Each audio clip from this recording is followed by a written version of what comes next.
தமிழகத்தில் 82 விவசாயிகள் தற்கொலை செய்து கொண்டதாக தமிழக அரசு தரப்பில் தெரிவிக்கப்பட்டுள்ளது. வேளாண்மை, வறட்சி நிவாரண நிதி, விவசாயிகளின் இறப்பு உள்ளிட்டவை குறித்து தமிழ் மாநில காங்கிரஸ் கட்சியின் விவசாய அணித் தலைவர் புலியூர் நாகராஜன் என்பவர் தகவல் அறியும் உரிமை சட்டத்தின் கீழ் வேளாண்மை துறைக்கு தகவல்களை பெற்றுள்ளார். இந்த கோரிக்கைக்கு வேளாண்மைத்துறை இயக்குநர் தட்சிணாமூர்த்தி அளித்துள்ள தகவல்களின்படி இந்த ஆண்டு பிப்ரவரி மாதம் வரை தமிழகத்தில் 82 விவசாயிகள் தற்கொலை செய்து கொண்டுள்ளதாக தெரிவிக்கப்பட்டுள்ளது.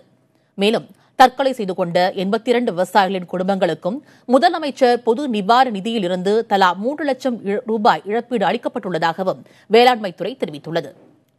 தமிழகம் வறட்சி மாநிலமாக அறிவிக்கப்பட்டபோது 17 விவசாயிகள் தற்கொலை செய்து கொண்டதாக தெரிவிக்கப்பட்டிருந்தது.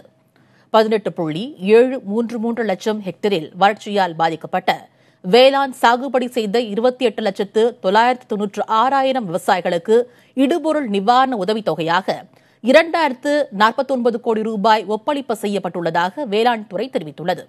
இத்தொகை பாதிக்கப்பட்ட விவசாயிகளின் வங்கிக் கணக்கில் நேரடியாக பற்று வைக்க வருவாய்த்துறை நடவடிக்கை எடுத்து வருவதாகவும் வேளாண்மைத்துறை தெரிவித்துள்ளது.